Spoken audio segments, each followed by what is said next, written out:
It began like so many modern stories do, with a college student, a road trip, and a promise to come home. But somewhere between intention and reality, something broke.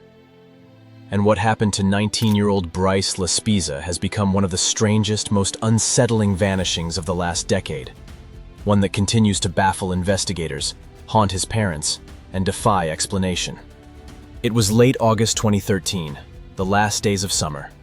Bryce Laspisa had just started his sophomore year at Sierra College in Rocklin, California. He was majoring in graphic and industrial design. To most people, he seemed like a typical 19-year-old, artistic, funny, close with his family, and in a committed relationship. His parents, Mike and Karen, had helped him move into his new apartment only days before. But on August 28th, things took a bizarre and rapid turn. That morning, Bryce's girlfriend Kim received an unexpected text. Bryce was breaking up with her, out of nowhere. Confused and emotional, Kim asked him to come over and talk in person. When he did, she noticed something was very wrong. He seemed erratic, vacant, and not like himself.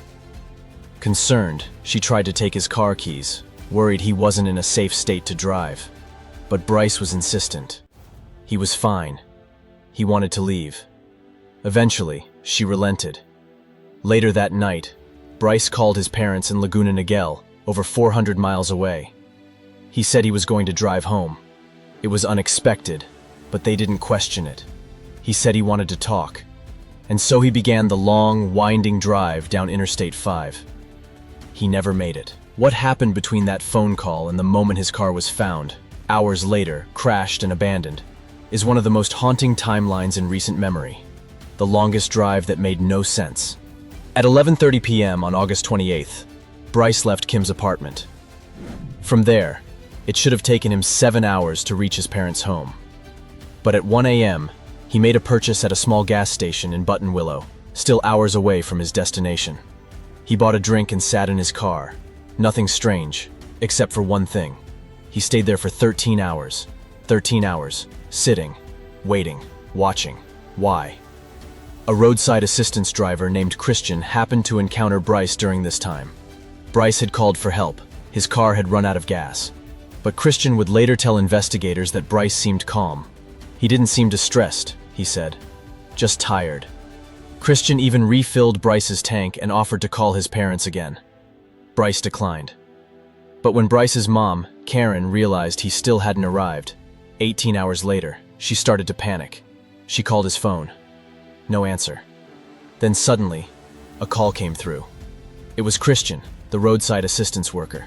He told her Bryce was still sitting in his car, hours later, in the same spot. Karen spoke to her son briefly.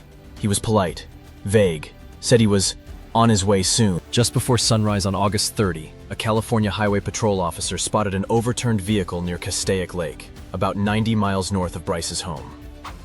It was Bryce's 2003 Toyota Highlander. The vehicle had gone down a 25-foot embankment. The rear window had been kicked out, from the inside. His laptop, phone, and wallet were still inside. But Bryce was gone. No blood, no tracks, no indication that he was injured, no sign of a struggle. Search teams scoured the surrounding area. Drones, helicopters, dogs, divers, the lake, the woods, the cliffs. Nothing, not even a footprint. The only thing found was a trail that stopped midway into the forest, as if Bryce had simply vanished. Theories begin to spiral. The internet and investigators both went into overdrive trying to explain Bryce's disappearance. The timeline made no sense. The behavior didn't fit. Let's look at some of the most persistent theories, and why each of them remains just out of reach. Theory 1. Suicide. Bryce's strange behavior, abrupt breakup, and emotional distance could point to depression or suicidal ideation. It's possible, some suggest, that he intended to end his life at Castaic Lake, and the crash was a final act before disappearing into the water or wilderness. But the problem? There's no body, no note, no evidence. And Bryce's demeanor, according to the roadside assistant and his parents, wasn't despairing, just blank, as if something was off but not broken. The lake has been searched extensively. Divers have combed every inch. Nothing. Suicide remains possible, but unlikely without evidence. Theory 2. Voluntary disappearance. Could Bryce have staged the crash to start a new life? Some point to his uncharacteristic behavior as a sign that he was mentally preparing to disappear. He had no job tying him down, and no children or debts. Maybe he walked away from everything. But again, how? With no ID, no money, and no phone? And where would he go, barefoot, into a desolate area with no signs of civilization nearby? The theory feels cinematic, but impractical. Theory 3. Foul play. This is where things turn darker. What if Bryce didn't leave willingly? Some believe he may have encountered someone while parked for 13 hours in Buttonwillow. Was he being followed? Blackmailed? Did he meet the wrong person at the wrong time?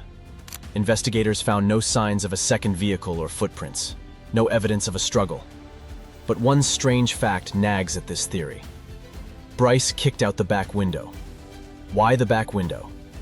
If he crashed and wanted to escape, the front doors weren't jammed. Kicking out the rear hatch seems panicked. Was he running from something? Theory 4. Psychological break. This might be the most plausible theory, and the hardest to prove. In the weeks leading up to his disappearance, Bryce had reportedly been using Vyvanse, a stimulant used to treat ADHD. Friends noted that he had been staying up for long periods, and speaking strangely.